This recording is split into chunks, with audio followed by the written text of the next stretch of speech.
Well, your Christmas cards may be done, unless you're me, but apparently there are things called Christmas die tools that you can use all year long. I'm learning something new today. That's right. In our creative corner with Daisy Lane Scrapbooking and Craft Mall over in Mattoon, Karen Briles is here to educate us on this. So people may already be done crafting their Christmas cards, but that doesn't mean put it all away. Nope, and if you aren't done, you should be. You should just give it up and play on 2019. So, but if you've already invested in some of those dies, which we'll talk about because I know Tim needs a lesson. Yeah, I don't know what these are at all. I brought the die cut machine before, and I wanted to make sure he got a chance to see it. But the dies do tend to be more costly than stickers. You run $15 to $25 for a die, and so if you buy something for Christmas, it is kind of sad and frustrating that you only get to use it that time of year. And so what we've really been doing around the store is showing all of our dies ways that you can use them in multiple ways. And so actually this cute little owl was part of a Halloween release. And so this was the original sample that we came up for our Halloween die, but with cut just out of some different papers, mixing it up, a different sentiment. Like it's a snow owl, some Christmas greenery, and so you really get your money's worth out of a die. Then the one we're really going to be looking at today has been really popular. It's a Biggs die, and so it actually cuts and embosses, so it's going to add some texture, and it's made some really gorgeous Christmas cards.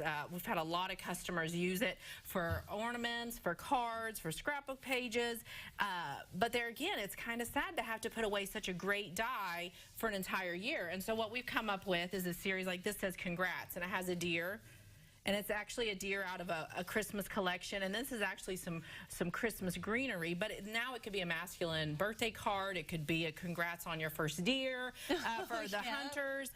You could change the sentiment to anything, but it's just a more masculine look.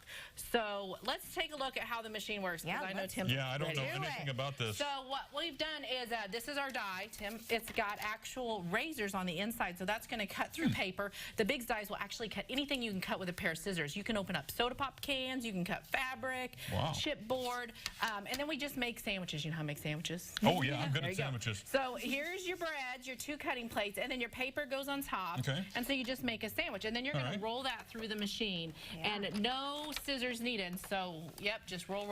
And it'll make some creaky sounds. That's totally normal. It's just part of making a good cut.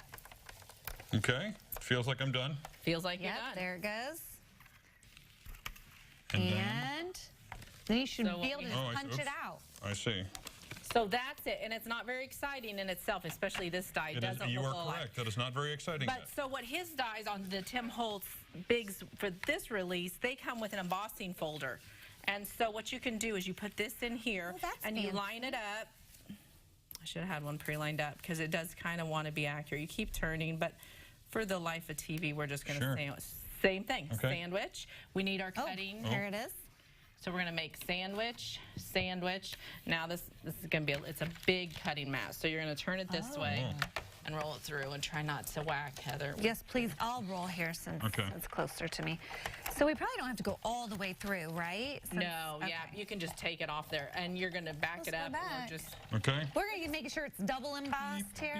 Beep. Okay. So then, not only it cut it, but now it added texture to it. That's so cool. This is getting cooler. Yep. To bring out these colors in it, you'll use some inks, which we've done before, and you actually can ink the top layers to distress that, to give it that dimension. So it's only going to add colors to the top of that.